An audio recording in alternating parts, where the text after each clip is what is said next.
ठीक है. So welcome everyone. Abhimanyu is with us, and we'll discuss today about recent elections जो आपके महाराष्ट्र में, झारखंड में जो रिजल्ट्स आए, तो वो उनका एनालिसिस, उनका क्या इम्पैक्ट है, उन सब चीजों के बारे में बात करेंगे. ठीक है. और उसके अलावा भी आपको लगता है और भी कुछ बाई इलेक्शंस में बिहार में कहीं पे कुछ बात करनी है, तो वहां उन चीजों के बारे में भी वी कैन टॉक. तो सबसे पहले तो चलते हैं हम महाराष्ट्र इलेक्शन पे. महाराष्ट्र इलेक्शन में जो तस्वीर निकल के आई, लग रहा है कौन कौन एक्सपेक्ट कर रहा था ये तस्वीर? मतलब ये ओपन डिस्कशन है, so please feel to jump in, और मतलब बस वैसा नहीं करना. आपके एजेंडा में एक एजेंडा और ऐड करना चाहूंगा. हाँ. कि महाराष्ट्र और झारखंड के साथ साथ बिहार भी डिस्कस करेंगे, क्योंकि बिहार बाय पोल. यस, ठीक है. ठीक है. तो ठीक है. तो पहली चीज तो महाराष्ट्र पे चलते हैं. महाराष्ट्र में कौन लोग इसको सोच रहे थे कि यही रिजल्ट? ऐसा कोई है जो कि कह रहा था कि नहीं, रख रहा था कि इतनी ही सीट्स आएंगी एनडीए की? कोई है ऐसा? मतलब मैं तो नहीं हूँ. हमने भी इतना एक्सपेक्ट नहीं किया था, इतना आने का एक्सपेक्ट कभी नहीं किया था कि ऐसा ट्रांसफॉर्मेशन आएगा. और इवन जो आपके एग्जिट पोल्स हैं उसमें भी वो भी मोस्टली सब गलत ही गया. आई थिंक उनका सही गया है, एक्सिस में इंडिया का. हाँ, एक्सिस का. बाकी के मोस्टली नहीं रहे. सो डू यू थिंक कि क्या ऐसा क्या हुआ फेवर में? एनीवन, मतलब यू कैन स्टार्ट. कि ऐसा क्या हुआ फेवर में कि इतना स्वीप हो गया इलेक्शन?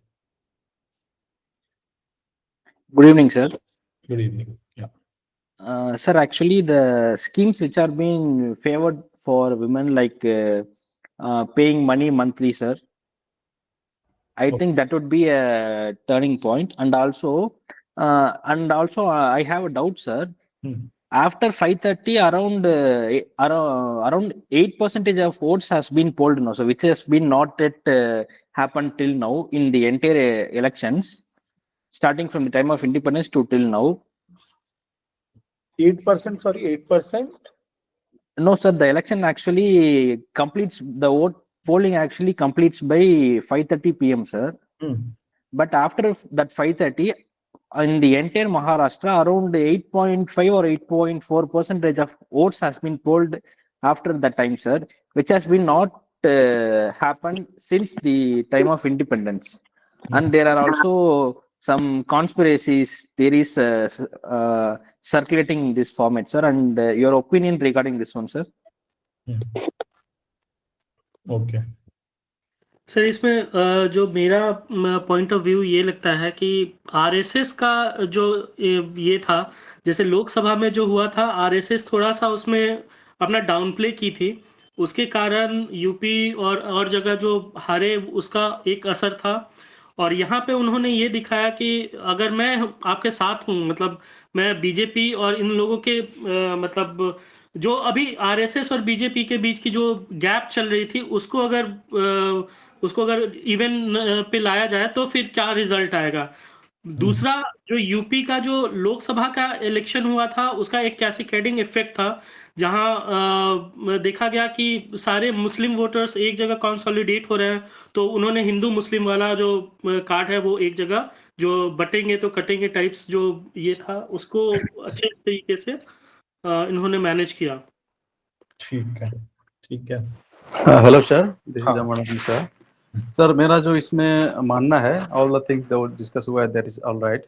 लेकिन इसमें अगर हम कैंपेन के बारे में देखें, starting from the election announcement होने या उसके पहले से भी अगर देखें, तो इंटायर इलेक्शन मैनेजमेंट में और कैंपेन के टोन सेट करने में महाविकास आघाड़ी कहीं न कहीं काफ़ी पीछे रही. देवर उन्होंने जो किसान के जो अदर सोशल मुद्दे हैं, जो जिस पे जो है वो घेर सकते थे इनकम्बेंट को, बीजेपी अलायंस को, बट वो उस पर कभी आए नहीं, उस पिच पे कभी वो आए नहीं. रेदर देन वो बीजेपी के पिच पे ही आके वो बैटिंग करने की कोशिश कर रहे थे. and BJP and the alliance और उनके election management they forced them to come on that ground. और ये इनको पहले स्टेप लेना चाहिए था, क्योंकि इलेक्शन तो ऐसा नहीं है जो उनको पता नहीं था कब स्टार्ट होने वाला है. They should have started. किसान के रिलेटेड इश्यूज हैं एंड मल्टीपल. ये हमारे एक फ्रेंड है पवन, जो काम कर रहे थे वहाँ पे नासिक में फॉर चैलेंजर के लिए. उनको भी मैंने कई सारे कैंपेन लिख के मैंने दिया था, that is based upon the किसान फार्मर्स. तो मैंने उनको पूछा जो यूज दैट और नॉट, उन्होंने नहीं, मैंने तो यूज नहीं किया. तो ये जो चीजें थी उसको उन्होंने कभी लाया ही नहीं, कभी उस टोन पे वो कभी गए ही नहीं. रेदर देन जो टोन बीजेपी ने सेट किया था उसी को बैक करते रहे, हमेशा उसी को काउंटर करते रहे, कांग्रेस, शिवसेना एंड ऑल. तो कहीं ना कहीं यहाँ वो पीछे हुए, मतलब कैंपेन में. And all election management overall जो था उसमें भी जो था, सुनील जी ने पता नहीं कैसे क्या मैनेज किया, not sure. He is also experience professional. But ये एक चीज कैंपेन लेवल पे मैं देखता हूँ जो उनको यहाँ पे एज था, एज ए चैलेंजर. बहुत सारे इश्यूज वो घेर सकते थे, लेकिन कभी किया नहीं पूरा कैंपेन में.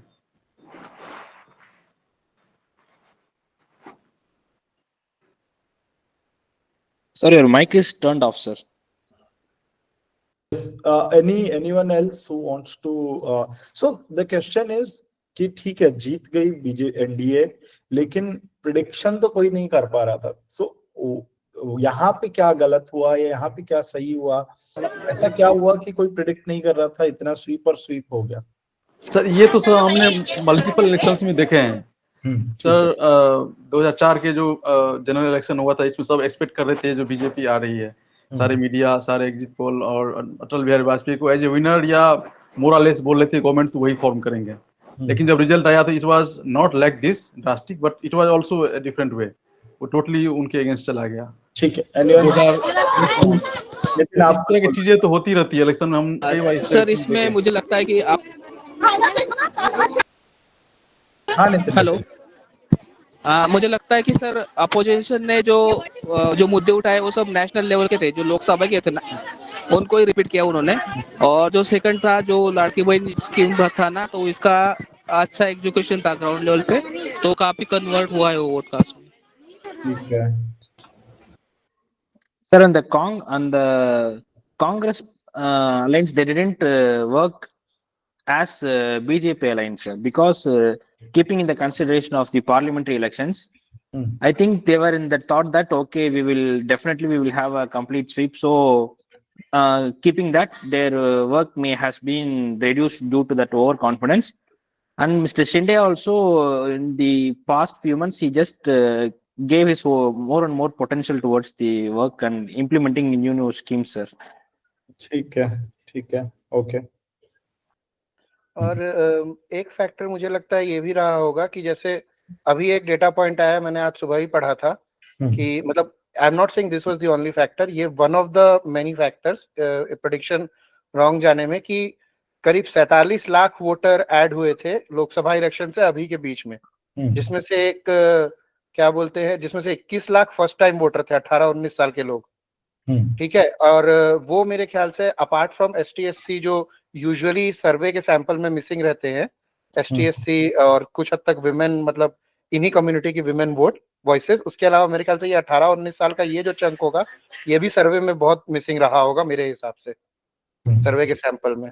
ठीक है. वैसे एक चीज होती है कि सर्वे जब करवाए जाते हैं, सो इन चीजों को भी काउंटिंग किया जाता है ना. आपके SC/ST जो भी जाति वाइज भी सर्वे के पॉइंट्स रहते हैं, तो इस जाति की कितने वोट्स को कॉल किया और उनको नॉर्मलाइज किया जाता है. नहीं वो तो रहता ही है, लेकिन मतलब जैसे इंडियन एक्सप्रेस का की भी आज की एक रिपोर्ट है, जिसमें बोल रहे हैं कि इंडियन कांग्रेस के इंटरनल सर्वे में भी 101 सीट ही आ रही थी और 20 अनडिसाइडेड बता रहे थे. 101 था महाविकास आघाड़ी और 20 अनडिसाइडेड है. तो मतलब कहीं ना कहीं उनको भी पता था कि हवा उनके अगेंस्ट चल रही है. ये नहीं एक्सपेक्टेड रहा होगा कि मतलब मिला के भी जो है शिवसेना शिंदे के बराबर नहीं पहुंचेंगे, वो भले एक्सपेक्टेड ना रहा हो. ओके. और सर ऐसा भी होता है ना, जब स्विंग एक तरफ जाने लगता है तो काफी मार्जिनल जो सीट्स होती है वो सब उनके फेवर में चला जाता है. हु इज विनिंग वो कन्वर्ट होने लगता है. जो कम वोट वाले होते हैं वो मोस्ट ऑफ द सीट्स उनके पक्ष में जाने लगता है, तो उससे भी सीट की संख्या एट द एंड इंक्रीज हो जाती है उनके. ऐसा भी हमने पिछले कई इलेक्शंस में देखे हैं। ठीक है, तो जितने संजय लोग जी, से आप कुछ कहना चाहते हैं? संजय, ठीक है। हाँ हाँ जी यस सर। हाँ जी संजय बताइए। मैंने तो महाराष्ट्र का उतना गौर से अध्ययन नहीं किया है, ठीक है। लेकिन जो वोट मार्जिन है उसको देखने से ये समझ में आता है कि लोकसभा चुनाव की तुलना में विधानसभा चुनाव में मोर देन 5% वोट शेयर बढ़ा है बीजेपी अलायंस का। और जो कांग्रेस अलायंस है उनका वोट शेयर बहुत कम गया है, करीब मोर देन 8% जो है वो डिक्रीज हुआ है। और इसमें जो एनसीपी है, ये हो सकता है कि नंबर ऑफ सीट जो कॉन्टेस्टेड है, क्योंकि पिछले लोकसभा चुनाव में शायद वो 4 ही लोकसभा में चुनाव में लड़े थे, और मैं देख पा रहा हूँ कि विधानसभा में 59 सीट्स पे हैं। तो जहां एनसीपी जो अजीत पवार जी हैं उनका 3.60% वोट शेयर था, वो बढ़ के 9.01 हो गया। ओवरऑल जो है मोर देन 5.53% जो है वो बढ़ गया। विधानसभा में जनरली हम लोग के बिहार में ये कमता है, लोकसभा में 2 अलायंस के तरफ या इंडिया या एनडीए के तरफ जो वोटर्स हैं वो कंसोलिडेट होते हैं, लेकिन विधानसभा में उनके पास तीसरा चौथा पांचवा भी ऑप्शन होता है, तो वो वोट मार्जिन कम जाता है बिहार में, एनडीए का भी और इंडिया गठबंधन का भी। लेकिन महाराष्ट्र में देख रहे हैं कि विधानसभा में बीजेपी अलायंस का वोट शेयर बढ़ गया है, और कांग्रेस का और जो इनका शिवसेना है, ठाकरे साहब, इनका वोट काफी कम है डेटा के आधार पर, मुझे समझ में आ रहा है। ठीक है, अनुभव आप? Hello everyone. I hope I am audible. Yes.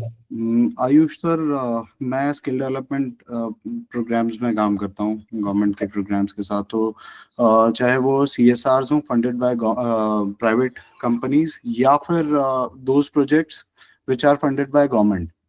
अब की बार इस साल में मैंने ये नोटिस किया है कि जिस स्टेट में इलेक्शंस आ रहे हैं, सारा कंसंट्रेशन उन फंड्स का वहां पे है। तो पहले क्या होता था, यूजुअली हम लोग इस तरह की स्कीम्स में काम करते थे जहां पे आप ड्रॉप आउट कैंडिडेट्स को उठा लोगे, कास्ट कैटेगरीज को उठा लोगे।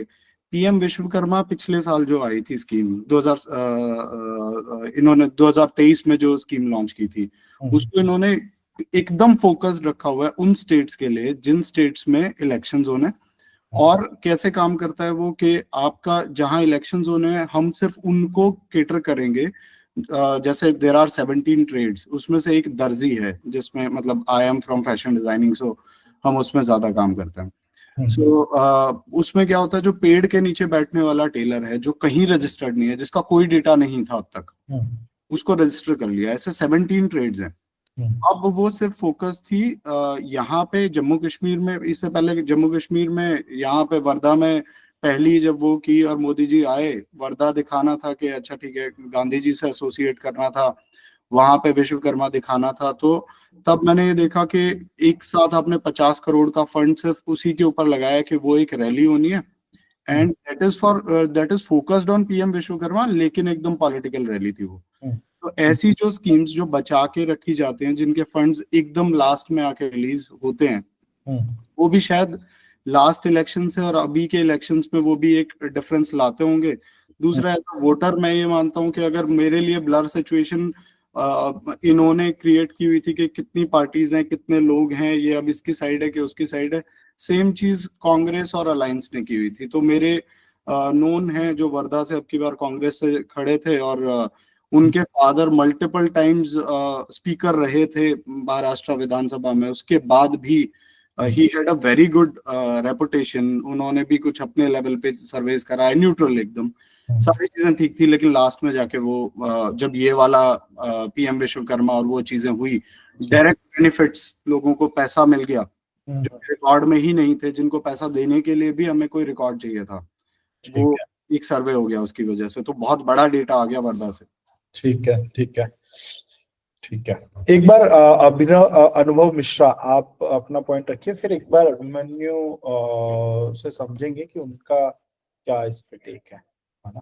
अनुभव भारद्वाज जो बात बोल रहे थे, इसी में बस मैं एक छोटा सा एक पॉइंट और ऐड करना चाह रहा था कि जो पीएम विश्वकर्मा वाला जो फैक्टर था, ये एक तो मतलब इस प्रोफेशनल एंगल पे भी ये काम किया, ये कास्ट वाले फैक्टर में भी काम किया, क्योंकि यूजुअली ये जो कम्युनिटी होती है, मतलब ये ओबीसी होते हैं, तो जो जाति जनगणना और इस तरीके के जो मुद्दे हैं, जो कहीं ना कहीं नेशनल लीडरशिप और जो क्या बोलते हैं शरद पवार के साइड से भी जो पुश किया जाता था, क्योंकि मराठा जब वो बोलते हैं तो मराठा कोई एज सच कम्युनिटी नहीं है, वो बहुत सारी कम्युनिटीज का मिक्सचर है जिसमें ओबीसी भी आते हैं, ठीक है।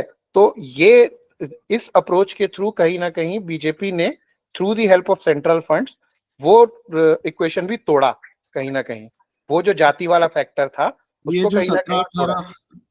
सॉरी, ये जो 17-18 ट्रेड्स इसमें डाली गई आयुष सर, वो सारी ही कास्ट स्पेसिफिक ट्रेड्स हैं। हाँ वही, वो लगता प्रोफेशनल है बट वो है एक्चुअली कास्ट। ठीक है, ठीक है, कुछ तो अभी तक जो चीजें आई मोस्टली, एक तो जैसे फर्स्ट में एक पॉइंट था कि 8 PM के बाद, सॉरी 5 PM के बाद में वोटिंग हुई। उसके अलावा एक आरएसएस बीजेपी की सिनर्जी के बारे में बात हुई। एक आया कि नेशनल इश्यूज की वजह से इम्पैक्ट हुआ, एक लाडली बाई और इस टाइप की जो स्कीम्स थी उनका इम्पैक्ट बहुत था। एक था कि आपका स्कीम्स जो भी थी उनकी टैक्टिक्स बहुत अच्छे से की, जैसे आपने विश्वकर्मा वाला एग्जांपल लिया, ठीक है। तो ये सारी चीजें कहीं ना कहीं अभी निकल के आ रही है डिस्कशन से। तो एक बार अभिमन्यु आप थोड़ा सा इस पे लाइट डालिए कि क्या हुआ। मेरे ख्याल से ब्रॉडली सारे लोगों ने पॉइंट्स कवर किए, बट मेरे ख्याल से दो चीज और बहुत इंपॉर्टेंट है। पहला है कि बीजेपी मतलब पिछले 10 सालों में जब चुनाव लड़ती तो पूरे दमखम से लड़ती। लोकसभा एक ऐसा केस था जब एक लैकलस्टर बीजेपी थी, लैकलस्टर थी मतलब ओवर कॉन्फिडेंट कर लीजिए, पूरी कैजुअल फाइट। तो आई थिंक उसमें जो हुआ रिजल्ट वो सबके सामने है। महाराष्ट्र में आई थिंक इंडिया 48 में 9 सीट पे आ गई थी। तो उनको ये था कि उनको मेंड करना है रेस को, और उन्होंने वो हो उनके साथ संघ हो या जो भी डिस्प्यूट हो सकते थे उन सबको करते हुए मतलब एक मजबूत लड़ाई लड़ी, जो जैसी बीजेपी जानी जाती है लड़ाई लड़ने के लिए पिछले 10 सालों में, वो लड़ाई लड़ी। इंडिया अलायंस में देखें तो इंडिया अलायंस ने एक भारत जोड़ो यात्रा को छोड़ के पिछले 5 साल में कोई बहुत ज्यादा एक्टिविटी रही नहीं। तो बीजेपी के लेक्चर से और वो जो संविधान बदलेंगे, आरक्षण हटाएंगे से एक उनको जो बोनस मिला था लोकसभा इलेक्शन में, तो उनको लगा कि ये लोकसभा इलेक्शन में महाराष्ट्र में जीते तो विधानसभा जीत ही जाएंगे। तो मेरे ख्याल से एक इंडिया अलायंस की तरफ कैजुअल अप्रोच था, ऑर्गेनाइज नहीं थे, ओवर कॉन्फिडेंट भी आप बोल सकते हैं। जबकि बीजेपी ने पूरी अपनी तन मन धन सामदन वेट झोंक के चुनाव लड़ा, बहुत मेहनत से चुनाव लड़ा। तो मेरे ख्याल से एक इंटेंट का एक डिफरेंस था एनडीए और इंडिया में, पहली चीज। दूसरी चीज जो मैंने बहुत क्लोजली देखी वो कि भूपेंद्र यादव भाजपा के प्रभारी बन के गए थे, और भूपेंद्र यादव पिछले चुनाव में भी, पिछले 2019 के विधानसभा चुनाव में भी प्रभारी थे। तो बीजेपी ने एक्सपीरियंस्ड कैंपेनर को प्रभारी बन के भेजा था। और भूपेंद्र यादव ने इस बार इस चुनाव में बहुत ज्यादा कुछ नहीं किया, उन्होंने फोकस्ड काम किया। फोकस्ड काम मतलब उन्होंने आई थिंक बीजेपी लगभग 150-160 सीटों पे लड़ रही थी चुनाव, तो उसमें से जो लगभग 100 सीट थी जो स्विंग सीट थी, और उस 100 सीट के जो स्विंग बूथ्स थे, ठीक है, वैसे बूथ्स उन्होंने आइडेंटिफाई करके लगभग 15-16 हजार बूथ उन्होंने अपना पूरा तन मन धन, पार्टी संगठन संघ सब कुछ उस पे झोंक दिया, क्योंकि उन्हें पता था वो स्विंग बूथ्स ही हमें चुनाव हराती है या जिताती। तो अगेन उन्होंने पहला तो जैसे उन्होंने मालाबारी में काम नहीं किया, हो सकता है नागपुर साउथ वेस्ट में काम नहीं किया जो बीजेपी को जीतने वाली सीट्स थी। तो जो स्विंग सीट्स थी उसके और उसके भी स्विंग बूथ्स में ही सारे तंत्र जो भी हो सकते थे, तो उन्होंने बहुत फोकस्ड अप्रोच किया, उसमें संघ को एक्टिवेट किया, लोकल कार्यकर्ताओं की नाराजगी दूर की, एक एक बूथ वाले को वो किया। वो जो 15,000 महाराष्ट्र में लगभग 1 लाख बूथ है, तो 15-16 हजार बूथ पे ही उन्होंने बोला भैया 1 लाख बूथ का चुनाव ही नहीं है, 15,000 बूथ का चुनाव। तो ये जो अप्रोच था मेरे ख्याल से इसका भी काफी फायदा हुआ। तीसरी बात, मेरे ख्याल से बीजेपी एनडीए की जो तीनों अलायंस थी, तीनों प्रोफेशनल कंसल्टेंट, मतलब पॉलिटिकल कंसल्टेंट एजेंसीज के साथ थी। आप शिंदे सेना देखे तो शो टाइम के साथ काम कर रही थी, बीजेपी को देखे तो वराहे और जारविस दोनों काम कर रही थी, और एनसीपी अजित पवार साहब को देखे तो डिजाइन बॉक्स नरेश अरोड़ा उनके लिए काम कर रहे थे। तो मतलब तीनों सीरियस थे और तीनों के पास बड़ी कंपनियां जो देश की टॉप कंपनीज है वो उनको मदद कर रही थी। इसके विपक्ष में आप देखें तो मेरे ख्याल से सिर्फ और सिर्फ इंक्लूसिव माइंड, मुझे पता नहीं कितना मैंडेट था, बट सुनील कानुगुलू की जो टीम है बस वो कांग्रेस के साथ लगी हुई थी, वो भी प्रोबेबली पूरे तरीके से नहीं लगी हुई थी, आधे मन से लगी हुई थी क्योंकि मैंडेट स्टेट में नहीं था। तो मेरे ख्याल से, और Sunil Kanugolu is still unproven in North India. उन्होंने कर्नाटका में चुनाव जिताया है, तेलंगाना में जिताया है, बट वो हरियाणा में हारे भी है, नेशनल इलेक्शन में खराब परफॉर्म हुआ, भी महाराष्ट्र की हार, राइट। तो मेरे ख्याल से जो प्रोफेशनल सपोर्ट या जो पॉलिटिकल कैंपेन की बात करते हैं उसमें भी मेरे ख्याल से एनडीए काफी ज्यादा इक्विप्ड था। इससे होता क्या, इससे मैं नहीं मानता हूं कि इससे आप इलेक्शन बदल सकते, बट इससे क्या होता है कि जो छोटी छोटी चीजें होती है, जो क्लोज इलेक्शन होते हैं, उसको आप ठीक कर सकते हैं।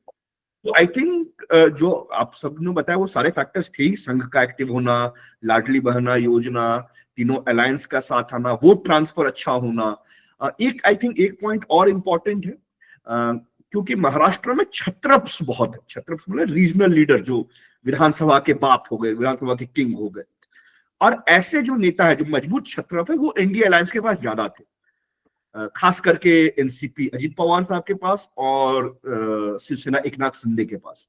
तो मेरे ख्याल से ये छत्रप्स जो है, जो अपने विधानसभा में बहुत पावरफुल है, वो हो सकता है लोकसभा में वोट ट्रांसफर नहीं करा पाए हो मोदी जी को, लेकिन जब उनकी चुनाव की बारी थी तो वो अपने को तो वोट दिला पाए।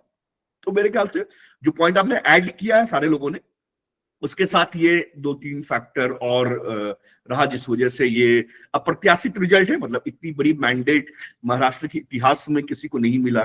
फडणवीस साहब ने बोला कि भैया जब जनता और भगवान देता है तो छप्पर फाड़ के देता है, तो फडणवीस भी मान रहे कि छप्पर फाड़ के मिला है। तो आई थिंक ये मैंडेट किसी ने वो नहीं किया था, पर वही है कि जब जनता देती है तो छप्पर फाड़ के देती है। ठीक है, आई थिंक बाकी 2 इलेक्शंस और हैं अपने पास, तो टाइम को थोड़ा सा ध्यान रखते हुए आगे बढ़ते हैं। नेक्स्ट झारखंड इलेक्शन पे चलते हैं। सो झारखंड में लेकिन एनडीए नहीं जीती है ना, वहां पे उल्टा हो गया। तो ऐसा क्या हुआ कि वहां के बारे में समझते हैं। तो जिसने झारखंड इलेक्शन थोड़ा बहुत फॉलो किया हो वो लोग पहले बताएं कि वहां पे उनको क्या लगा, क्या डिफरेंट हुआ, क्या वो यही एक्सपेक्ट कर रहे थे या फिर कुछ अलग हुआ तो क्यों हुआ, है ना। तो सर झारखंड में सर अकॉर्डिंग टू मी, मेरे को जो लगता है वहां पे भी उन्होंने वो भैया योजना लाया था जस्ट बिफोर द इलेक्शन, जो सेंटीमेंट में उनको हेल्प किया होगा आदिवासी बहुल क्षेत्रों में। 30% वोट वहां पर आदिवासी का माना जाता है झारखंड में, that is deciding vote. And दूसरी बात, जो उन्होंने जनरल इलेक्शन के टाइम में जो सीएम हेमंत सोरेन को अरेस्ट हो गए थे केस में, फिर बाद में उससे रिहा हो गए, तो वो सेंटीमेंट भी आदिवासी वोटर्स ने हिट किया होगा, जो बेवजह इनको परेशान किया जा रहा है। और दूसरी बात, वो रिहा भी हो गए, तो उससे ये बात साबित हो गया कि वो निर्दोष थे, उसे जानबूझ के फंसाया गया था। तो ये point. And the second one is the भैया योजना जो उन्होंने लाया था लेडीज के लिए, तो ये 2 चीज उनके प्लस में काम किया। और इन दोनों का काट नहीं था, खास करके पहले वाला जो सेंटीमेंट जो बिल्ड हो गया था अरेस्ट होने का एक आदिवासी सीएम का, उसका कोई मजबूत या काउंटर एनडीए या उनके अलायंस के पास कभी दिखा नहीं, जो बना रह गया इलेक्शन होने तक। ठीक है। और नितिन, आप कुछ बोलना चाहते हैं? सर बीजेपी का पूरा focus Maharashtra state rather Jharkhand पे, क्योंकि उनको लगता है कि महाराष्ट्र एक मतलब उनके लिए काफी क्रूशियल था, क्योंकि यहाँ तो ठीक है, फोकस ऑन महाराष्ट्र आप बोल रहे हैं। और कोई कुछ पॉइंट बोलना चाहेगा?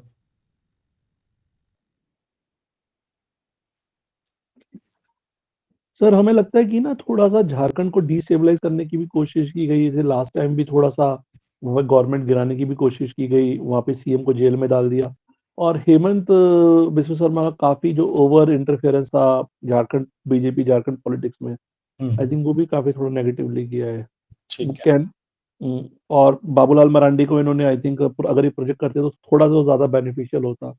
ठीक है। अनस्टेबिलिटी आप कह रहे हैं लाने की कोशिश की गई, वो हाँ। उनके अगेंस्ट में चली गई, पर वो stability। महाराष्ट्र में भी ये चीजें तो हुई थी, तब महाराष्ट्र में भी काफी नहीं, महाराष्ट्र में तो सर दोनों तरफ से हुई थी ना, कि पहले जब उद्धव ठाकरे ने अपना ग्रुप बदल लिया था तो वो निगेट हो गया, ठीक वो है। शायद निगेट हो गया, या फिर वो जो भी गुस्सा था वो लोकसभा में निकल गया।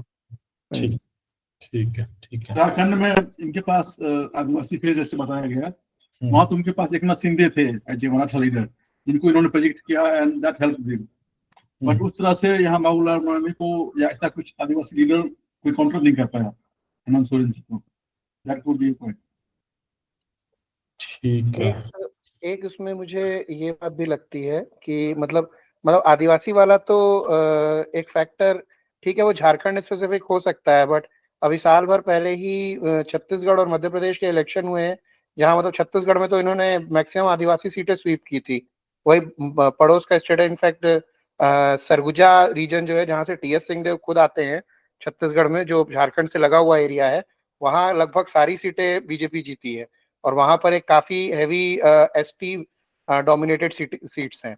तो मतलब हो सकता है वो झारखंड स्पेसिफिक मुद्दा हो, जहां पर झारखंड के ट्राइब्स को रिझाने में बीजेपी को ज्यादा दिक्कत हो रही हो, क्योंकि अगर हम लोकसभा से भी देखें तो लोकसभा में तो बीजेपी की परफॉर्मेंस इससे तो बहुत बेटर थी, या एनडीए की इन जनरल परफॉर्मेंस। मेरे ख्याल से एसटी का तो जो मुद्दा था, मैं ये नहीं बोल रहा हूँ एसटी का मुद्दा बिल्कुल नहीं था, एसटी का तो मुद्दा रहा ही होगा, बट बीजेपी को जहां पर इस तरीके के इश्यूज होते हैं कि एक ग्रुप जहां उनके अगेंस्ट रहता है, जैसे फॉर एग्जांपल हरियाणा की जाट अगेंस्ट थे, या इन जनरल मुस्लिम वोट उनके अगेंस्ट रहता है, वहां वो बाकी को कंबाइन करने की कोशिश करती है।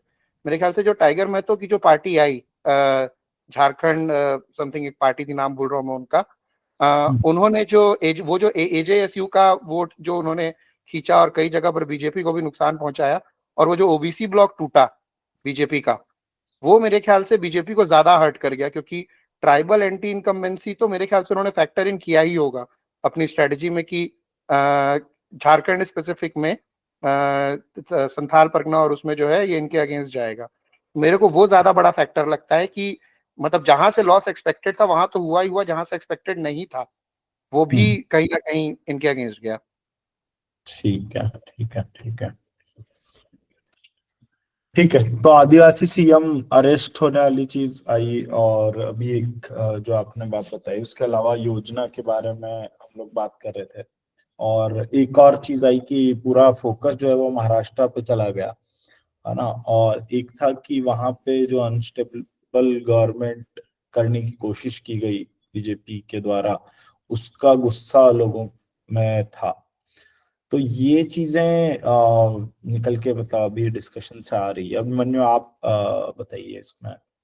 सर इसमें कुछ बोलना चाहेंगे, ऐड करना चाहेंगे। अभी अनुभव जी बोल रहे थे, जो टाइगर है उनके पार्टी का, तो सुदेश महतो जी पूरी तरह से फेल हो गए हैं इस चुनाव में, तो उसका लाभ जो है बीजेपी को नहीं मिला। और बीजेपी बांग्लादेशी घुसपैठी जो है वो बहुत उनका फोकस्ड मुद्दा था। और बिहार और झारखंड पहले एक स्टेट था, सभी लोग जानते हैं, तो बिहार और झारखंड का थोड़ा सा जो माइंडसेट है वो अभी के समय में भी ऐसा है कि अगर लोकसभा का चुनाव हो रहा तो वो केंद्र की राजनीति देखते हैं, और अगर विधानसभा का चुनाव हो रहा तो स्टेट में जो लीडर हैं उनको ध्यान में रख के लोगों का वोटिंग पैटर्न रहता है। यही कारण है कि बिहार से भी बीजेपी बहुत अच्छा परफॉर्म करती है लोकसभा चुनाव में, और झारखंड में भी वो रिफ्लेक्ट होता है, और बिहार में भी विधानसभा में फिर लोकल जो यहाँ का है नीतीश कुमार हो या तेजस्वी यादव हो, उन पे पूरा फोकस्ड हो जाता है। ठीक है। ठीक है। ठीक है। आप कुछ कहना चाह रहे थे निरुपम? सर मैंने बहुत एक कॉन्सेप्ट देखा है इनका बीजेपी पार्टी का, जिसके अंदर कि सभी को पता है कि 70% जितने भी पॉलिटिशियंस है हर कोई लाइजनिंग करता है, मैक्सिमम लोग लाइजनिंग करते हैं। तो बीजेपी का कहीं ना कहीं ज्यादातर फोकस उन स्टेट में नहीं रहता, बड़ी स्टेट में, जहाँ पर टाइप्स ऑफ वर्क ज्यादा है।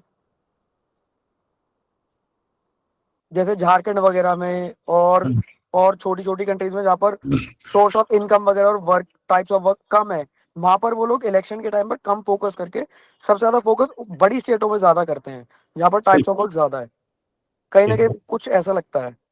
ठीक है, ठीक है। अभिमन्यु, आप इस पर कुछ? आई थिंक एक दो को आया है, बाकी जो भी थ्योरी आए हैं वो से मैं मैक्सिमम से सहमत नहीं हूँ। आई थिंक दो चीज जो अभी भी निरुपम भी बोल रहे थे और वो पहले भी आई थी कि फोकस महाराष्ट्र पे ज्यादा था, झारखंड पे कम था। ऐसा बिल्कुल नहीं था। झारखंड बहुत इंपॉर्टेंट स्टेट है बीजेपी के लिए, नहीं सबके लिए। और वो इम्पोर्टेंट स्टेट इसलिए है बहुत ज्यादा क्योंकि वो आपको देखने में छोटा लगता है, झारखंड के लोग गरीब है, लेकिन झारखंड बहुत अमीर स्टेट है। वहां पे माइंस है, वहां पे इंडस्ट्रीज है, वो पैसे का सोर्स है। जब झारखंड में रघुवर दास की सरकार होती थी तो भाजपा 3-3, 4-4 स्टेट की इलेक्शन झारखंड की पैसे से लड़ती थी। तो Jharkhand as a state government या झारखंड एज अ स्टेट वो बहुत रिच स्टेट। तो झारखंड ऐसा बिल्कुल नहीं है कि फोकस नहीं था। झारखंड बहुत ज्यादा बीजेपी का फोकस था। जितना वो महाराष्ट्र जीतना चाहते थे जोर से, उससे ज्यादा नहीं तो उससे कम भी वो झारखंड नहीं जीतना चाहते थे, क्योंकि ये बीजेपी के पास तो वो लॉस होता ही, पर ये ऑपोजिशन को भी फ्यूल करता है। ऑपोजिशन के पास भी एक रिच स्टेट हो गया जिससे वो बाकी स्टेट को फंड कर सकते हैं। ठीक है, तो इसलिए ये बिल्कुल सही नहीं है। मतलब बीजेपी ने सब कुछ लगा दिया। मतलब उन्होंने पार्टी मर्ज करा ली बाबूलाल जी की। बाबूलाल जी जो 20 साल से पार्टी से अलग थे उनको ले आया। मतलब क्या नहीं किया उन्होंने। बीच में कार्यकारी अध्यक्ष लाया जी, 3-3 पार्टी से अलायंस की, आजसू से किया, जनता दल यूनाइटेड से किया, लोजपा से भी किया। तो बीजेपी ने उन्होंने अपने दो, मतलब आप समझ रहे हैं, चीफ मिनिस्टर लेवल के, शिवराज सिंह चौहान जो 15 साल चीफ मिनिस्टर रहे हैं, हिमंता बिस्वा शर्मा जो 10-15 साल सीएम रहे, उन जैसे लोगों को झारखंड डिप्लॉय कर दिया, बैठा दिया। मतलब इतने सीनियर लोग, मतलब भूपेंद्र यादव से भी सीनियर है ना Himanta Biswa Sarma, Shivraj Singh Chouhan in terms of state मतलब पॉलिटिक्स, राइट। तो ऐसा नहीं है कि बीजेपी का फोकस में नहीं था, बीजेपी के पूरे फोकस में था झारखंड। अब आते हैं सर रिजल्ट क्यों आया। तो आई थिंक जो रिजल्ट आया इसकी जेनेसिस पिछले 1 साल की पॉलिटिक्स में लाइन नहीं करता है। जैसे बहुत लोग बोल रहे थे डिस्टेबलाइज करने की कोशिश की गई, हेमंत सोरेन को अरेस्ट हुआ, इसमें बिल्कुल लाइन नहीं करता है। इसकी जेनेसिस लाई करती है आज से 10 साल के पहले के पॉलिटिक्स में। आज से 10 साल पहले 2014 का जब असेंबली चुनाव हुआ तो मोटे तौर पे बीजेपी को मैंडेट मिला। मतलब बीजेपी सिंगल लार्जेस्ट पार्टी थी, उन्होंने 6 विधायक तोड़ लिए और वो पूर्ण बहुमत की सरकार आजसू के साथ उन्होंने चलाई 5 साल।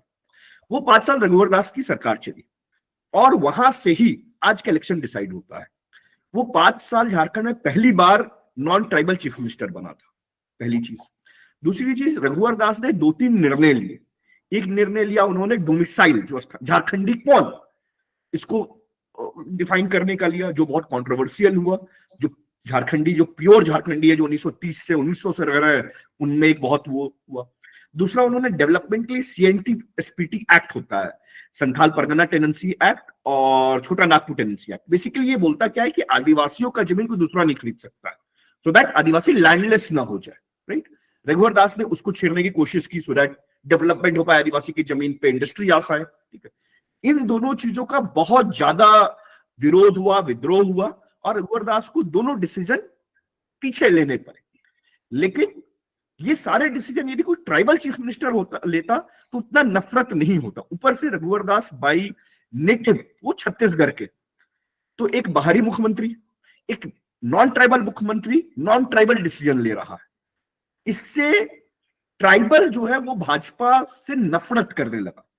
2014 तक झारखंड में ट्राइबल भाजपा से नफरत नहीं करता था। भारी संख्या में ट्राइबल भाजपा को वोट देते थे। भाजपा के दोनों ट्राइबल चीफ मिनिस्टर बने, बाबूलाल मरांडी और अर्जुन मुंडा, ठीक है। इस टेन्योर से ट्राइबल भाजपा से छिटक गया। आप 2019 का इलेक्शन देखेंगे, जो भाजपा इंडिया क्लीन स्वीप करती है पूरे देश में, जब पुलवामा जोश हाई होता है तो भी भाजपा झारखंड में 2 सीट हारती है, ट्राइबल सीट हारती है। 2019 का लोकसभा चुनाव देखेंगे तो 14 लोकसभा सीट है झारखंड में, 9 जनरल और 80 है और 5 ट्राइबल सीट है। झारखंड भाजपा 9 मतलब एनडीए 9 की 9 सीट जीत जाती है और 5 की 5 ट्राइबल सीट हार जाती है। अभी का जो चुनाव हुआ उसमें 28 ट्राइबल सीट है। 28 ट्राइबल सीट में बस बीजेपी एनडीए 1 ट्राइबल सीट जीत पा सकती है, 1 आउट ऑफ 28, और वो भी कौन, एक जो जेएमएम से फॉर्मर सीएम चंपई सोरेन है वो सीट जिता के देते हैं।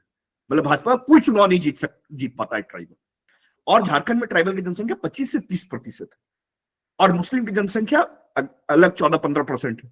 तो मोटे तौर पर आप समझिए तो रेस इंडिया अलायंस 30-35 वर्सेस 0 से शुरू कर रही है। तो ये जो ट्राइबल जो बीजेपी से छटका है 2014 से 2019 के बीच में, वो सबसे बड़ा फैक्टर है और बीजेपी उसके बाद उसको जीत नहीं पाई। किसी ने बताया छत्तीसगढ़ में ट्राइबल बीजेपी के साथ है, बिल्कुल साथ है, क्योंकि छत्तीसगढ़ में रघुवर दास मुख्यमंत्री नहीं हुए, पहली बात। दूसरी बात, छत्तीसगढ़ में भाजपा की लड़ाई कांग्रेस से होती है, तो कांग्रेस मतलब Congress is not a tribal, मतलब ठीक है कांग्रेस को ट्राइबल रिप्रेजेंट करते हैं, बट कांग्रेस ठेठ ट्राइबल पार्टी नहीं। झारखंड में जेएमएम जो झारखंडी ट्राइबल पार्टी, ऐसी पार्टी ना उड़ीसा में है ना छत्तीसगढ़ में, इसलिए भाजपा को ट्राइबल में इंक्लूड करना आसान। अब यदि कुछ लोग राजस्थान से हैं तो राजस्थान में जानेंगे, जो नीचे का पार्ट है, जो मेवाड़ का पार्ट है, जहां पे ट्राइबल है, वहां पे जब बीटीपी या बाप जब खड़ी हो जाती है तो भाजपा बाप बाप करना पड़ता है भाजपा को, ठीक है। क्योंकि जब कांग्रेस खड़ी होती है तो दिक्कत नहीं होती है, जब लोकल ट्राइबल पार्टी खड़ी हो जाती है तो बीजेपी की हालत टाइट हो जाती है। तो यही केस है। तो मेरे ख्याल से एक बड़ा रीजन ये रहा।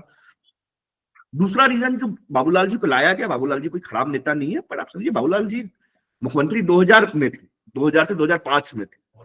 आज 20 साल बाद वो फूके हुए बंदूक है। आप 20 साल पहले कैसे थे, आज कैसे, या 20 साल बाद कैसे रहेंगे, बहुत डिफरेंस आता है, राइट। तो बाबूलाल जी वो नेता नहीं है जो 2000 में थे। उम्र हो गई है, जोश के साल में है, जुनून के साल में, फाइनेंशियल के साल में, बहुत सारे फैक्टर्स है। तो आई थिंक वो एक वैसे लीडर जो प्रॉब्ली एक्सपीरियंस है, but I think was not enough कि वो लोगों को मोबिलाइज कर सके, जोश भर सके। और तीसरा जो आप लोग बता रहे थे कि जयराम महतो का जो इमरजेंस हुआ और उससे महतो वोट बैंक पे जो सेंधमारी हुए, उससे भाजपा और राजसू को बहुत नुकसान हुआ। तो आई थिंक मेजरली ये 3 रीजन रहा है कि भाजपा का ट्राइबल से जो डिस्कनेक्ट हुआ है वो रिगेन नहीं कर पाए, जो सबसे बड़ा रीजन है, जो आपको मतलब बहुत पीछे कर देता है लड़ाई में। दूसरा जयराम महतो का इमरजेंस, जो थोड़ा बहुत जो कसर बचा था वो जयराम महतो ने पूरी कर दी। और तीसरा आपके पास स्टेट लीडरशिप ऐसा नहीं था जो जैसे देवेंद्र फडणवीस महाराष्ट्र में थे कि वो मैनेज कर रहे थे, लोगों को इंफ्यूज कर रहे थे, मतलब सब कुछ देख रहे थे, राइट, जो उसमें वो वैसा डायनेमिक लीडरशिप नहीं था जो लीड कर सके। बाबूलाल जी बहुत अनुभवी नेता है, बट मेरे ख्याल से उम्र और बाकी चीजों का इफेक्ट था कि वो उतने मतलब कारगर नहीं हो सकते। मेरे ख्याल से समराइज में ये बाकी योजना आई, भैया योजना, वो सबका भी प्रभाव है, बट मोटे तौर पे ये 3 बड़े रीजंस हैं जो झारखंड में प्ले हुए। Sir one quick question sir, जो आदिवासी का सेंटीमेंट आपने बताया, जो पुराना रघुवर दास जी के समय से जो आ रहा है, एंड जो आजसू और ये मेहता जी की जो पार्टी है, इन दोनों को अगर रखें और अगर मैया योजना को हम हटा देते हैं आउट ऑफ पिक्चर, तो क्या समय नहीं लगता है जो ये फाइट और क्लोज होता अगर सिर्फ मैया योजना इससे बाहर हो जाता और सब चीजें वैसी ही होती तो?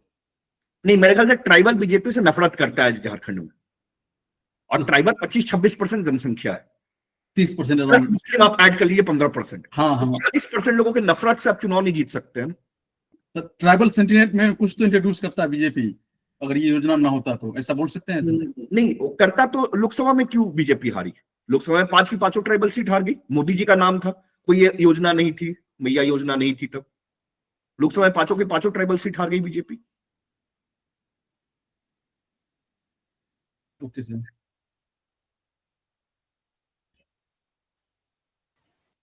म्यूट पे हो इशू। हाँ, अनुभव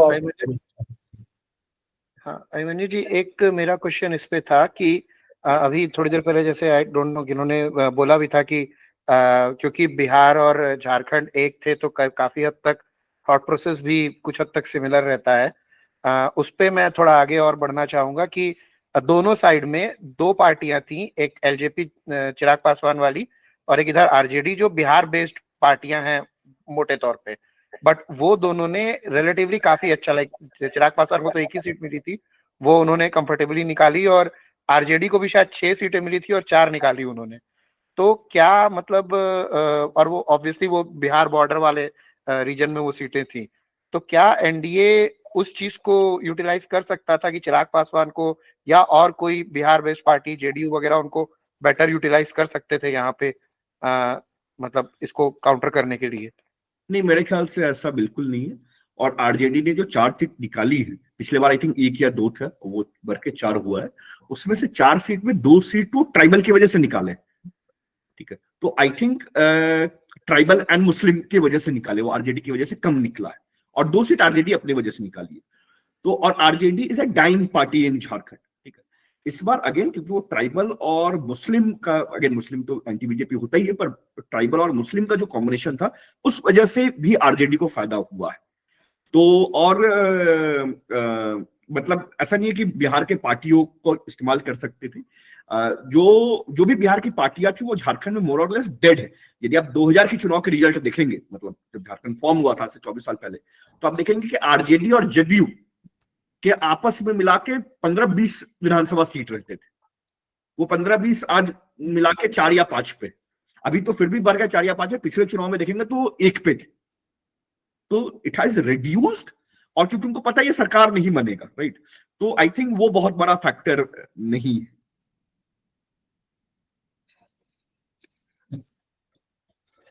ठीक है, आई थिंक कुछ टाइम रह गया अपने पास, तो झारखंड और महाराष्ट्र हम लोगों ने कर लिया है। अब एक बाई इलेक्शन जिसकी हम लोगों ने शुरू में भी बात करी थी कि उस पर बात करेंगे, वो बिहार बाई इलेक्शन। अब कुछ लोगों का रहेगा कि नहीं यूपी में भी हुआ है बाई इलेक्शन, तो बिहार वाले की ही क्यों बात कर रहे हैं? क्योंकि प्रशांत किशोर चुनाव लड़ रहे हैं इसलिए बात कर रहे हैं, और कोई कारण नहीं। हाँ, वहाँ पे एक नया स्टोरी है सर, यूपी में तो एक्सपेक्टेड था। तो इस पे मैं ही शुरू करता हूँ। हाँ, तो देखिए इम्पोर्टेंट, मतलब एक चीज जो कॉन्सेप्ट समझने की बात है, इसमें समझने की बात है कि आप, मतलब पहला तो है कि परफॉर्मेंस कैसा रहा, ठीक है। तो इस पे आप लोगों के अलग अलग व्यू होंगे कि पहला बार था 10% वोट ले आए तो अचीवमेंट है, बहुत लोग बोलेंगे फेल हो गए, ठीक है। तो अगेन वो इंडिविजुअल वाइज परसेप्शन वेरी करता है। बट मेरा जो वो है, मोटे तौर पर आप यदि again this discussion is not about Bihar by election, it is majorly around Prashant Kishor and Jansuraaj performance in Bihar, ठीक है। क्योंकि वो नई काम कर रहे हैं, हमारे जैसे पॉलिटिकल कंसल्टेंट होकर पॉलिटिकल पार्टी बनाने की कोशिश कर रहे हैं, तो वो जो भी करेंगे अच्छा करेंगे तो सीखने लायक है, गलत करेंगे वो भी सीखने लायक है कि ये नहीं करना है, तो हम सबके लिए लेसन है जो भी कर रहे हैं, ठीक है। तो आई थिंक उस वजह से ये इंपॉर्टेंट है। तो मेरे ख्याल से एक चीज जो मुझे एकदम मेरे लिए जो की टेक अवे है वो ये है कि जनसुराज / प्रशांत किशोर ने अपना कोर वोट नहीं बना पाए। When I say that it means कि जो वोट मिला वो जनसुराज के नाम पे भले मिला हो, कितना मिला हो, लेकिन जो वोट आप देखेंगे तो मोटे तौर पे एक कैंडिडेट को 30,000 के अराउंड में वोट मिला, एक कैंडिडेट को 18-20 हजार वोट मिला, और 2 कैंडिडेट को 5-5 हजार के रेंज में वोट मिला। ये वोट मिला 4 विधानसभा में। अब मेरा ये बोलना है कि यदि कोई मजबूत इंडिपेंडेंट भी चुनाव लड़ता, तैयारी करके मजबूत इंडिपेंडेंट चुनाव लड़ता, तो भी वो 15-20-25 हजार वोट लाता है। आपके कोई भी जो बिहार से है वो यदि मानेंगे कि यदि, या आप कहीं से भी हो इंडिया में, यदि कोई मजबूत इंडिपेंडेंट चुनाव लड़ता हो आपके जिला में या आपकी विधानसभा में, तो भी 15-20 हजार वोट तो ले आता है। तो पॉइंट है कि ये जो भी वोट मिला 5,000, 5,000, 15-20 हजार, 30 हजार, ये vote more on a candidate मिला, कैंडिडेट के जाति पे मिला, कैंडिडेट की वजह से मिला। प्रशांत किशोर / जनसुराज की वजह से कोई कोर वोट नहीं बना पाए, और मेरे ख्याल से ये प्रशांत किशोर की वन ऑफ द फेलियर है, और one of the alarming point भी है। यदि वो कोर वोट बैंक नहीं बनाते हैं तो आगे चुनाव में मतलब बहुत कठिन हो सकता है, मतलब बहुत वो हो सकता है, क्योंकि कोई भी पार्टी है जो चुनाव लड़ती है जीतती है, तो पार्टी का एक वोट बैंक होता है, प्लस कैंडिडेट का वोट बैंक होता है, प्लस कुछ माहौल का वोट बैंक होता है कि भैया जीत रहे हैं, कैंपेन अच्छा चल रहा है, तो ये तीनों वोट जब जुड़ता है तो वो विनिंग कॉम्बिनेशन होता है।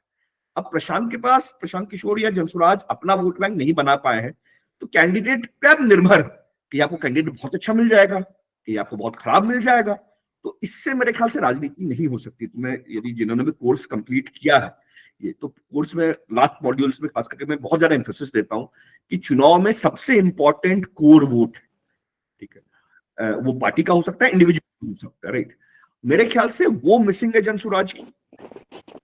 इस नतीजे से यदि प्रशांत ये समझते हैं कि ये मिसिंग है और इस पे काम कर रहा है, अगला साल काम करते हैं और इस पे वोट बैंक बनाते हैं, तो आई थिंक बेनिफिट होगा। मेरे हिसाब से वो ये करते हुए दिख नहीं रहे हैं मुझे, और यदि कोर वोट नहीं बना पाते तो मेरे ख्याल से फिर उन्होंने कैंडिडेट पे ही बैंक करना पड़ेगा, और वो सस्टेनेबल मॉडल नहीं होगा चुनाव के लिए। तो मेरे लिए तो की पॉइंट यही है कि भैया कोर वोट बनाना होगा पार्टी का, और वो यदि वो बिना बनाए यदि राजनीति करते हैं तो मुझे सफलता नहीं दिखती है। Yes, sir, absolutely. Sir, I I would like to working in Janswaraj. Hello. एक सेकंड एक एक करके चलते हैं। पहले संजय जी ने हैंड रेज किया हुआ है, तो संजय जी आप बताइए, और प्लीज हैंड रेज करके कर लीजिए ताकि आसान रहेगा एक एक करके चलते। हाँ जी संजय जी बताइए, आप म्यूट में हैं संजय जी। मैं बिहार से ही हूँ और जो उपचुनाव था उसको बहुत काफी नजदीक से देखा और समझा हूँ। तो जैसा कि सर बता रहे थे अभिमन्यु सर, उससे मैं सहमत हूँ कि जन स्वराज का कोई आधार वोट जो है वो नहीं बन पाया है अभी तक। और जो चुनाव खास करके वहां पे जो चुनाव में परिवर्तन देखा गया है, या जन स्वराज को 2 जगह अच्छा वोट भी आया है, तो वो लोकल फैक्टर है। जैसे हम अगर 2 उदाहरण से समझ पाएंगे हमारे सभी साथी लोग, कि बेलागंज एक ऐसा विधानसभा है जहां आरजेडी के 34 सालों से कंटिन्यू जो है विधायक चुन के आते थे, और इस बार वो सांसद बने हैं। तो उनका बेटा वहां पे चुनाव लड़ रहे थे, तो परिवार के वजह से काफी जो है विरोध था। लोकल जो कम्युनिटी है, खास करके यादव कम्युनिटी के भी लोग के बीच में काफी चर्चा थी कि पिताजी रहे अब बेटा रहेंगे। और जदयू इसको भापते हुए यादव कैंडिडेट ही दूसरा महिला जो है वहां पे उनको टिकट दिए, तो एक अपॉर्चुनिटी मिल गया। जन स्वराज वहां मुस्लिम कैंडिडेट खड़ा की, जो पहले जदयू से कई बार चुनाव 2 बार 2010 में और उसके पूर्व लड़ चुके हैं। तो मुस्लिम लोगों का जो कम्युनिटी का जो झुकाव था वो मुस्लिम समाज के कैंडिडेट होने के नाते उनके प्रति था। और जो दूसरी सीट है इमामगंज, जहां से जीतन राम मांझी चुनाव जीते थे और वो सांसद बने, वो खाली हुआ, तो उनकी बहू वहां से चुनाव लड़ रही थी, जिनके हस्बैंड बिहार सरकार में मंत्री भी हैं, डॉक्टर सुमन। तो वहां भी परिवार का काफी विरोध था, और उनका भी जो वोट शेयर है वो 13% घट गया है। लेकिन वहां जन स्वराज से जितेंद्र पासवान जी खड़ा थे, तो वहां पे पास्ट जो बिहेवियर रहा, वोटिंग बिहेवियर, वो पासवान कैंडिडेट लोग निर्दलीय या दूसरे पार्टी से भी लोजपा से पिछले विधानसभा में खड़ा हुए थे, तो पासवान लोग उनको वोट दिए थे। उसके बावजूद जीतन राम मांझी जी 45% वोट लाके चुनाव जीते थे। लेकिन इस बार मुस्लिम समाज के लोगों का झुकाव, चूंकि दोनों विधानसभा एक ही जिला में है, बेलागंज और इमामगंज, जहां जन स्वराज अच्छा परफॉर्म की है, कुछ वोट आया भी है। एक जगह जमानत बचा है और 3 जगह जमानत जब्त हो गया जन स्वराज का। तो जो बेलागंज और इमामगंज की बात कर रहे हैं, तो वहां पे पासवान समाज के कैंडिडेट थे, तो पासवान समाज का समर्थन मिला और मुस्लिम समाज के लोगों का भी समर्थन मिला, जिससे कि आरजेडी का वोट जो है काफी कम गया वहां से। और इसका लाभ जो है एनडीए को मिला, जीतन राम मांझी की पार्टी का, कि उनका वोट शेयर कमने के बावजूद वो 5000 से चुनाव जीत गया। अगर हम 2 अन्य जो विधानसभा क्षेत्र है, एक तरारी और दूसरा रामगढ़, वहां जन स्वराज का परफॉर्मेंस देखें तो सर ठीक ही बोल रहे थे, 5-6 हजार तो कोई थोड़ा सा मजबूत कैंडिडेट भी रहता है वो चुनाव लड़के ले आता है, तो वहां कुछ खास नहीं कर पाए। तरारी में एक चीज इस उपचुनाव में हम देखे हैं कि खास करके राष्ट्रीय जनता दल का तीनों जो सीट था वहां पे काफी पहले के तुलना में वोट मार्जिन काफी कम गया है। लेकिन जो सीपीआई माले है वो लगभग उतना ही वोट लाने में सफल हुई तरारी में, जहां 2020 में चुनाव में वो लाई थी। लेकिन पिछले बार जो अभी कैंडिडेट हैं वो निर्दलीय चुनाव लड़े थे, उनको एनडीए से टिकट नहीं मिला था, तो उनके बेटा को टिकट दिया गया, जिससे एनडीए प्लस उनके प्रभाव से वोट शेयर जो है वो बढ़ गया और वो माले की सीट जो है कि वहां लूज हो गई। लेकिन तरारी और रामगढ़ में एक जगह कुशवाहा कैंडिडेट थे रामगढ़ में जन स्वराज की तरफ से, दूसरे तरफ राजपूत समाज की किरण सिंह थी। तो इन लोग जो है कि परफॉर्म जो है नहीं कर पाए ठीक से, केवल वहीं परफॉर्म थोड़ा सा जन स्वराज किए हैं जहां मुस्लिम समाज के लोगों का सपोर्ट मिला है, और एक इमामगंज में पासवान कैंडिडेट थे। Hello, sir. ठीक सर, अपार्ट फ्रॉम द जो चीज डिस्कस हुआ है दैट इज देयर, कुछ अलग पॉइंट है। मैं आई डू आल्सो सपोर्ट जन स्वराज एंड मैं जन स्वराज के लिए स्लोगन लिखता हूँ।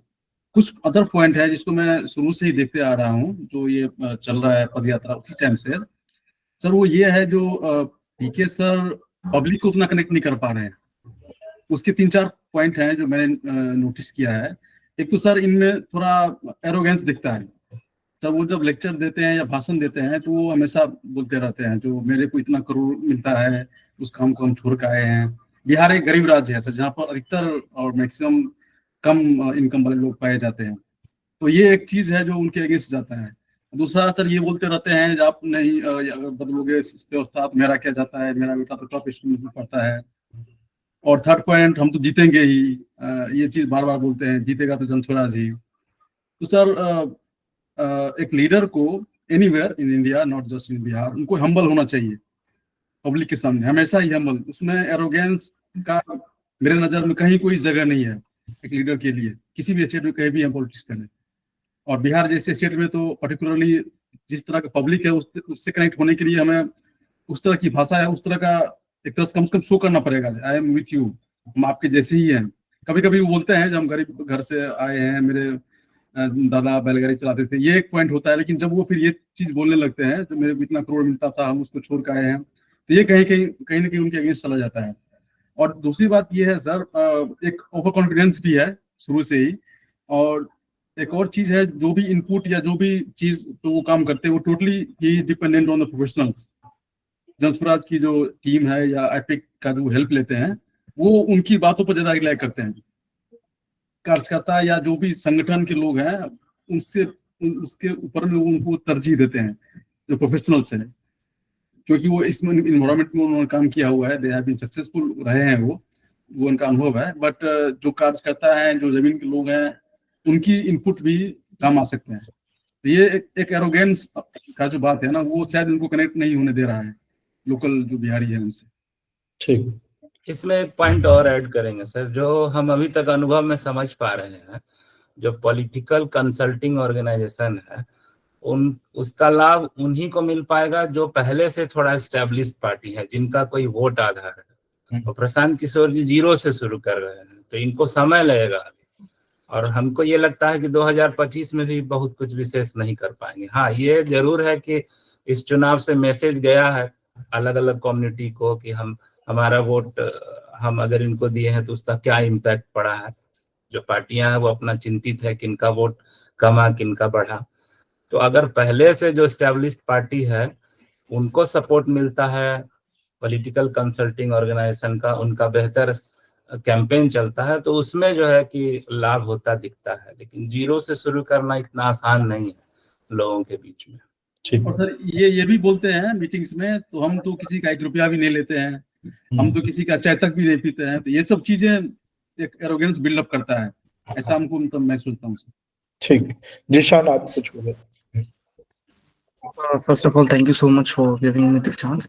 एक्चुअली मैं जन स्वराज की प्रोफेशनल टीम का ही मेंबर हूँ and I have been working in Tarari in Bihar since about 4 months। तो मेरा वो तरारी का एक एक्सपीरियंस रहा है और मैंने इवन जन स्वराज को देखा हुआ है कि स्टार्टिंग से हम लोग का क्या अप्रोच था बाय इलेक्शंस को लेके, फिर लास्ट के 2 महीने में क्या अप्रोच रहा, फिर लास्ट के 1 महीने में क्या अप्रोच रहा। तो पॉइंट ये है कि अगर हम लोग ओवरऑल एक मैक्रो लेवल पे देखेंगे कहाँ हमारा फेलियर रहा होगा, तो मुझे लगता है एग्जीक्यूशन में रहा है। हम लोग का प्लानिंग अच्छा था, वोट कन्वर्जन नहीं हो पाया। लेकिन जो बात रही प्रशांत की सभाओं की, या फिर प्रशांत जब लोगों से बात करते हैं या पदयात्रा होता है, वो मुझे लगता है कि प्रशांत जी कनेक्ट कर लेते हैं लोगों के साथ, बहुत अच्छे से कनेक्ट हो जाता है। और जहां जहां प्रशांत की सभाएं होती हैं वहां पे उसका इम्पैक्ट बहुत ज्यादा पड़ जाता है। अब रही बात वोट कन्वर्जन की, तो तरारी या फिर बाकी और सीट से वोट कन्वर्जन क्यों नहीं हो पाया, मुझे लगता है जन स्वराज केस में, क्योंकि जो टीम्स को लगाया गया था, जो प्रोफेशनल टीम्स थी या फिर हमारे जो पदयात्री थे, उनको बहुत ज्यादा अर्ली स्टेज पर नहीं लगाया। हालांकि कैंप्स बहुत जल्दी लग गए थे, 6 महीने पहले लग गए थे, पर जो प्रोफेशनल के लोग आए जिन्होंने हर पंचायत पे काम किया, हर बूथ पे काम किया, वो करीब करीब 20-22 दिन पहले आए। तो जब आप इतना लेट लोगों को पहुंचाओगे, फिर वो ऐसा तो है नहीं कि वो एक बिहारी है, यूजुअली लोग जहाँ के थे वो कोई राजस्थान का था, कोई यूपी का था, कोई महाराष्ट्र का था। तो वो जो इनसाइडर वर्सेस आउटसाइडर था, प्लस वहाँ पे हमारे हर पंचायत में बहुत अच्छे खासे लीडर्स भी नहीं थे, प्लस जितनी भी जगह पे इलेक्शन हुए वहाँ पे हमारा संगठन भी नहीं था। पदयात्रा तो छोड़ ही दीजिए, पर संगठन नहीं था। और अगर आपका संगठन नहीं है तो फिर बहुत दिक्कत आता है। हम लोग को जो बूथ लेवल वर्कर्स हैं, 20 लोग का कमेटी बनाना हुआ, उसमें बहुत सारे चैलेंजेस फेस करने पड़े, क्योंकि हम लोग इतना लेट शुरू किए तो हमारे पास वो टाइम नहीं था। तो जो भी प्रॉब्लम हुआ मुझे लगता है वो एग्जीक्यूशन में और थोड़ा सा टाइम की वजह से प्रॉब्लम हुआ है, और संगठन का ना होना एक बहुत बड़ा इशू रहा। ठीक है, ठीक है। जिशान जी, सर मैं कुछ ऐड करना चाहता हूँ जिशान जी के पे। पीके जाने जाते हैं अपने स्ट्रैटेजी के लिए। अगर ये बोलना कि 6 महीने पहले से कैंप लगा हुआ है और 22 दिन पहले हम टीम को भेज रहे हैं, तो या तो इलेक्शन लड़ना ही नहीं चाहिए था इनको, ये इलेक्शन छोड़ देना चाहिए था, टेस्ट फाइनल में करना चाहिए था। लेकिन टेस्ट किया है इन्होंने तो कुछ ना कुछ सोच समझ के ही किया होगा। इनके पास बहुत अच्छी अपॉर्चुनिटी थी इस बार, जो बेलागंज में आप एक मांझी की बहू लड़ रही हैं, यहाँ राघोपुर नहीं, रामपुर नहीं बेलागंज में, रामगढ़ इमामगंज में मांझी जी की बहू लड़ रही हाँ, इमामगंज में उनकी बहू, बेलागंज में खुद ये यादव जी सुरेंद्र यादव जी बेटे के थे। लड़के। हाँ, और इधर जगदानंद के पुत्र थे। तो ये तीनों को हमने शुरू से ही, जो प्रशांत किशोर की जो भाषण है, लोगों के दिमाग में ये पहले ही से सेट किया गया था कि भैया ऐसा डायनेस्टी पॉलिटिक्स नहीं चलेगा, और लोगों ने एक्सेप्ट भी किया था, नो डाउट। और ये या तो ये इलेक्शन लड़ना नहीं चाहिए था, और लड़े थे तो मुझे लगता है कि बहुत अच्छे से उन्होंने प्लानिंग नहीं की इसमें, क्योंकि 2-4 दिन पहले इनका जो तरारी के जो कैंडिडेट थे उनको चेंज कर दिया गया। कुछ दिन पहले फिर वो इमामगंज के भी, बेलागंज के भी कैंडिडेट को चेंज किया गया।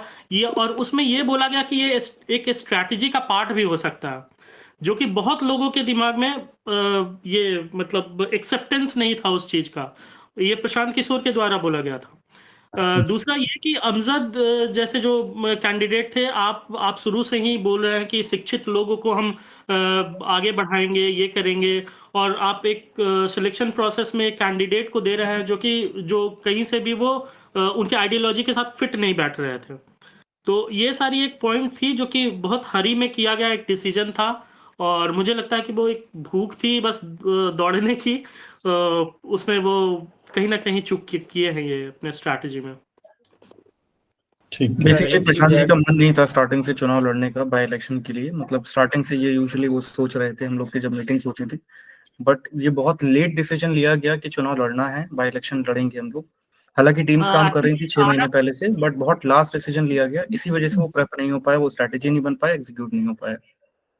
हाँ, एक वो चीज ऐड लास्ट करना में चाहेंगे आरा सर। का कोई इवेंट हुआ था, आरा के इवेंट में उन्होंने अनाउंस किया था कि हम ये इलेक्शन लड़ेंगे। फिर भी उसके बाद भी करीब करीब 50-60 दिन का समय था वो लड़ने के लिए, और पता नहीं कितना समय और चाहिए होता है एक इलेक्शन को जीतने के लिए, आई डोंट नो, बट कहीं ना कहीं ये एक मतलब डिसीजन मेकिंग में थोड़ा सा कहीं गड़बड़ हुआ है इस चीज में। इस उपचुनाव से सर, अभी विधानसभा का सत्र चल रहा, आज समाप्त हो गया बिहार में, तो एक चर्चा बड़ी जोरों पे है कि प्रशांत किशोर अपने मकसद में कामयाब हो गए हैं। सब लोग बता भी रहे हैं कि उनका मकसद चुनाव जीतना नहीं, उनका मकसद राष्ट्रीय जनता दल को हराना है।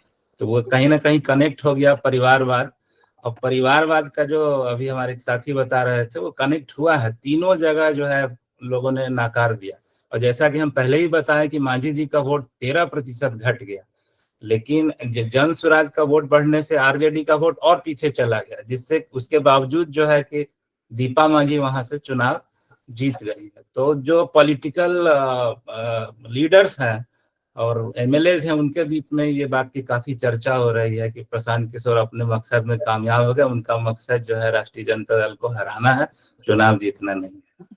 आई थिंक कंक्लूड करते हैं सेशन को। आई थिंक मेरा दो पॉइंट है जो आप लोगों सारे लोगों ने बोला। एक चीज है कि ये बात ठीक है, लोग मान रहे हैं प्रशांत किशोर सही बोल रहे हैं, डायनेस्टी पॉलिटिक्स हटनी चाहिए, तो इससे राजनीति होती नहीं। आप देखिएगा 2011-12 में अन्ना हजारे रामदेव बाबा ने माहौल बनाया, ठीक है, कि करप्शन हटाओ, करप्शन हटाओ। वोट अन्ना हजारे या उसको थोड़ी मिला, वोट तो भाजपा मोदी जी ले गए। तो आपने माहौल बनाया, ले गया। वो तो जदयू ले गई, ठीक है। तो मेरे ख्याल से आपको किसी पार्टी को भी चुनाव में सीरियस होने के लिए वोट बैंक चाहिए। और अगेन जो मैं उस पॉइंट पे फिर से आ रहा हूँ कि आई थिंक अभी तक जनसुराज प्रशांत किशोर ने वोट बैंक नहीं बना लिए। लोगों ने बात की कैडर की, जनता दल यूनाइटेड कोई कैडर नहीं है बिहार, मतलब ढेला भर कैडर नहीं है जनता दल यूनाइटेड का, ठीक है, फिर भी वो चुनाव जीतते हैं। आम आदमी पार्टी जब पंजाब में चुनाव जीती 2014 के लोकसभा चुनाव में 4 सांसद जीत के आए, एक बूथ पे बैठने वाला नहीं था, एक कैडर नहीं था, फिर भी 4 लोकसभा चुनाव जीत के आए। तो पॉइंट है कि कैडर उधर एक वन ऑफ द लेवर, पर कैडर से भाजपा के पास तो पन्ना प्रमुख है, तो भाजपा हर चुनाव थोड़ी जीत जाती, झारखंड में पूरा चुनाव हार गई। तो खाली कैडर से चुनाव जीत हार का फैसला नहीं होता है, फैसला वोट से होता है। और मेरे ख्याल से प्रशांत अभी भी जो संजय जी ने भी बताया हर देखे कि पासवान का वहां मिल गया, यहाँ मुस्लिम का मिल गया, तो पॉइंट है कि जिस जाति के कैंडिडेट खड़ा हुए उस जाति का वोट मिल गया, प्रशांत किशोर का वोट या जनसुराज का वोट नहीं बना और ना किसी कैंडिडेट को मिला। तो ये एक चिंता का विषय है, पहली बात। दूसरी बात मुझे लगता है, जो आई थिंक अभिषेक भी बोल रहे थे कि वोटिंग ना बंद मुट्ठी लाखों की और खुली मुट्ठी की कोई वैल्यू नहीं। तो प्रशांत किशोर की जब तक बंद मुट्ठी थी, लोगों को लगता था भैया इतने बड़े रणनीतिकार है, जब लड़ेंगे तो एकदम बैंड बाजा बारात बजा देंगे, काट देंगे, बोलते थे कि भूत काट लेने सब जलजला मचा देंगे। हाँ, तो वो लगता था कि भैया लड़ेंगे तो कुछ बढ़िया करेंगे, ठीक है। मेरे ख्याल से वो मुट्ठी अब खुल गई, जो करोड़ों की मुट्ठी बंद मुट्ठी थी और जिसको लोग चुनाव नहीं लड़ते तो बंद रहती, तो लोगों को रहता है भैया जब लड़ेंगे तो आग लगा देंगे। तो आई थिंक वो मुट्ठी खुल गई और again it's not a right word but expose हो गए। आपको जब 5000 वोट आती है तो लगता है, फिर वो लगा कि भैया ये 5000 10,000 वाली पार्टी है।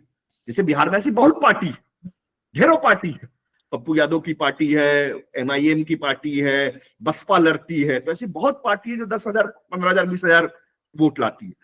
तो अब ये लेवल हो जाना कि ये 20,000 वोट की पार्टी है, आई थिंक उसको प्रशांत को धोना पड़ेगा, जो आसान नहीं होगा। और again it lies in creating core vote bank और इट्स ओन।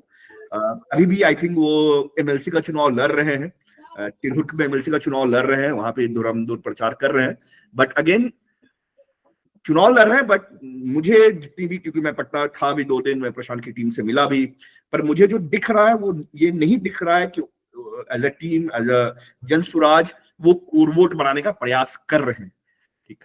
वो अपनी नैरेटिव पे चल रहे हैं, अगेन जो भी कर रहे हैं, पर वोट बैंक बनाने का प्रयास नहीं कर रहे। और मेरा मानना है यदि वोट बैंक को नहीं बनाएंगे तो इलेक्टोरल पॉलिटिक्स में सफल होने की चांसेस कम है। बाकी लोग अच्छा बोलेंगे, अच्छा बात करेंगे, पर जब वोट डालने की बारी आएगी तो हो सकता है वोट ना डाले।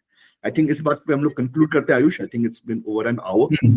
सर एक वन थिंग सर, जैसे मैंने बताया सर, यंग लोगों को वो टच कर पा रहे हैं, लेकिन यंग लोगों के अलावे अदर जो कैटेगरी के लोग हैं उनको अभी तक नहीं बन पा रहा है।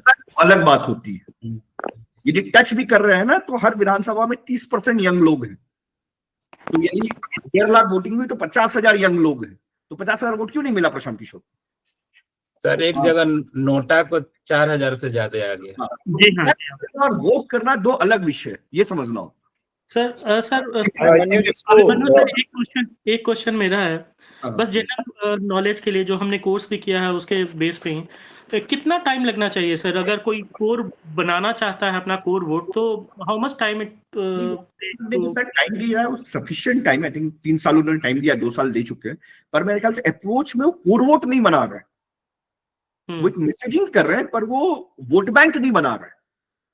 वोट बैंक में उनका वो नहीं है, मतलब क्या बोलूं, ऑब्जेक्टिव नहीं है वोट बैंक बनाना। हाँ, समझ गया मैं।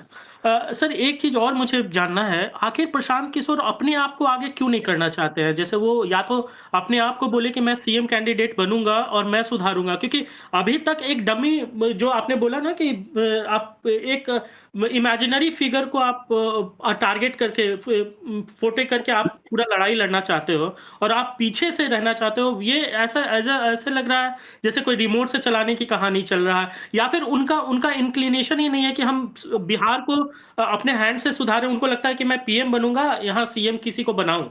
मतलब क्या ऐसा सोचना मेरा सही है? तो असली जवाब ये है कि प्रशांत को लगता है भैया 10 मुख्यमंत्री तो हम बनाए हुए हैं चुटकी के खेला में। मुख्यमंत्री क्या होता है? ऐसे तो कितना मुख्यमंत्री हम बनाए हुए हैं। हाँ, ये उनके भाषण में भी दिखता है। तो ये नहीं, ये दिखता नहीं, ये उनकी दिल में है, मतलब ये उनकी है भावना।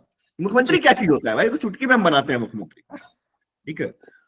तो उनमें ये है कि भैया मुख्यमंत्री थोड़ी कुछ होता है, मुख्यमंत्री क्या है, जिस पे चाहेंगे वो मुख्यमंत्री बन जाएगा, ये भावना है। तो मुख्यमंत्री को वो कोई बड़ा पद नहीं देखते, मानते, उनका कैरियर ऐसा रहा है, ठीक है। उन्होंने देश के प्रधानमंत्री बनाए, इतने मुख्यमंत्री बनाए, तो मुख्यमंत्री को वो बहुत बड़ा चीज नहीं मानते। तो इसलिए वो इतने मुख्यमंत्री के साथ, समझ रहे ना, मतलब जिन्होंने मुख्यमंत्री बनाया उनको तो ये बोलते हैं ना, मेरे सलाह से बना, मेरे मदद से बना। तो मुख्यमंत्री को बोलते हैं कि मुख्यमंत्री मेरे से नीचे है, मतलब हम नहीं रहते तो मुख्यमंत्री थोड़े बनता। तो अपने आप को मुख्यमंत्री से अबव मानते हैं, ये उनके मतलब उनके उसमें। तो ये एक मेजर रीजन है जिस वजह से वो नहीं बनना चाहते। ये उनका स्ट्रैटेजी का जो पार्ट जो उन्होंने थॉट रखा है, वो मुझे लगता है कि एक बहुत बड़ा फेलियर होगा अगर वो अपने आप। उसका एक रीजन भी है, क्योंकि बिहार में बैकवर्ड फॉरवर्ड बहुत ज्यादा है। तो यदि वो बोल देते कि मैं मुख्यमंत्री बनूंगा तो बैकवर्ड फॉरवर्ड पोलराइज होने के भी चांसेस है। तो थोड़ा स्ट्रेटेजी का भी पार्ट है, बट ये भी रीजन है कि वो मुख्यमंत्री को कुछ मानते नहीं है। ठीक, हम लोग ये जो अभी महाराष्ट्र में चल रहा है, ठीक है, सीएम को लेके, मैं बस ये जानना चाह रहा हूँ बस इतना कि केवल रस्साकशी है या शिंदे एक्चुअली कुछ गेम कर सकते हैं एमवीए के साथ मिलके? मेरे ख्याल से नंबर ऐसा है कि गेम नहीं हो पाएगा, क्योंकि बीजेपी ऑलरेडी 130-135 पे, तो नंबर ऐसा है कि गेम नहीं हो पाएगा। ये शिंदे का हार्ड बार्गेन टैक्टिक्स है, ठीक है। तो आई थिंक वो बार्गेन कर रहे हैं कि जितना नंबर ऐसा नहीं है कि गेम कर सकते हैं, पहली बात। दूसरा बात कि आप लोग जहां सोच रहे हैं गेम नहीं होगा, वहां गेम हो सकता है। बोलने का मतलब है कि भाजपा मुख्यमंत्री तो बना रही है, पर भाजपा देवेंद्र फडणवीस को ही मुख्यमंत्री, फडणवीस की जगह कोई और बन जाए, ठीक है। इसमें एक चीज ऐड करना चाहेंगे कि जैसे पहले जो है जो देश के बड़े जर्नलिस्ट थे उनको लगता था शायद कि देश को हम ही चला रहे हैं। तो ये जो पॉलिटिकल कंसल्टिंग ऑर्गेनाइजेशन है उन सबको गलत फहमी है कि हम ही चुनाव जिता रहे हैं, हम लोग सहयोगी हो सकते हैं। हम जब करते थे तो हमें भी वही लगता था, तो यही लगता है। तो वैसा होता नहीं है सर, सहयोगी हो सकते हैं, भूमिका हो सकती है, लेकिन जो पार्टी स्टैब्लिश्ड है। होता है कि नहीं होता है, वो 4 विधानसभा बता रहा है ना जी, होता है कि नहीं होता, वो तो जनता बता देगी होता है कि नहीं होता है। ठीक है, चलिए, थैंक यू। चलिए, okay, thank you so much, बढ़िया डिस्कशन रहा, थैंक यू। थैंक्स।